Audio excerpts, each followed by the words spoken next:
कांतीलाल राऊत, महाराष्ट्र प्रदेश काँग्रेस आपलं जनसेवा संघटना तालुका प्रमुख. मोहोळ वैराग रस्ता.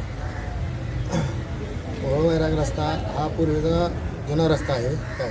ते पहिल्या रस्त्याचा पण महाराष्ट्र शासनाने मोबदला कुठलाही शेतकऱ्याला दिलेला नाही.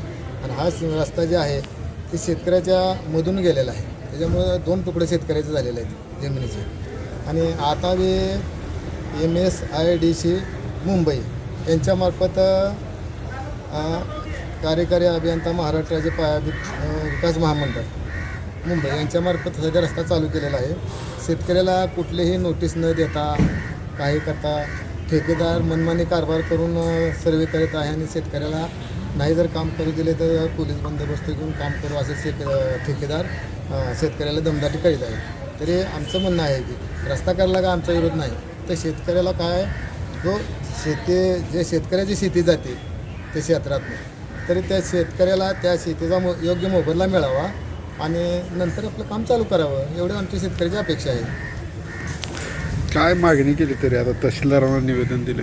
तहसीलदारकडे आम्ही मागणी केली की साहेब तुम्ही जरा याच्यात लक्ष घाला, कारण कोण लक्ष देणार ते.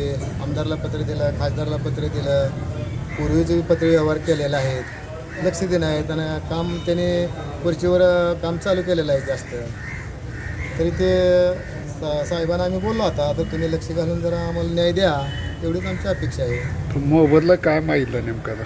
किती मोबदला म्हणजे पूर्वीचा अधिक आता चालूचा, म्हणजे पूर्वीचा बी शेतकऱ्याला मोबदला दिला नाही आणि आता चालूचा म्हणजे असं पूर्वीचा आधीच चालूचा मोबदला द्या म्हणून सांगितलं. किती रुपयाने काय असं काय? किती रुपये तसं काय आता शासनाच्या नियमाने नगर परिषदमध्ये आता काय भाव आहे, ग्रामपंचायतला वेगळा आहे, नगर परिषदला वेगळा आहे, जे येणे झाले त्याला वेगळा आहे. त्यात सर्वे करून तुम्हाला ते दिसून येईलच ना. हां, त्या हिशोबाने आम्हाला मोबदला द्या.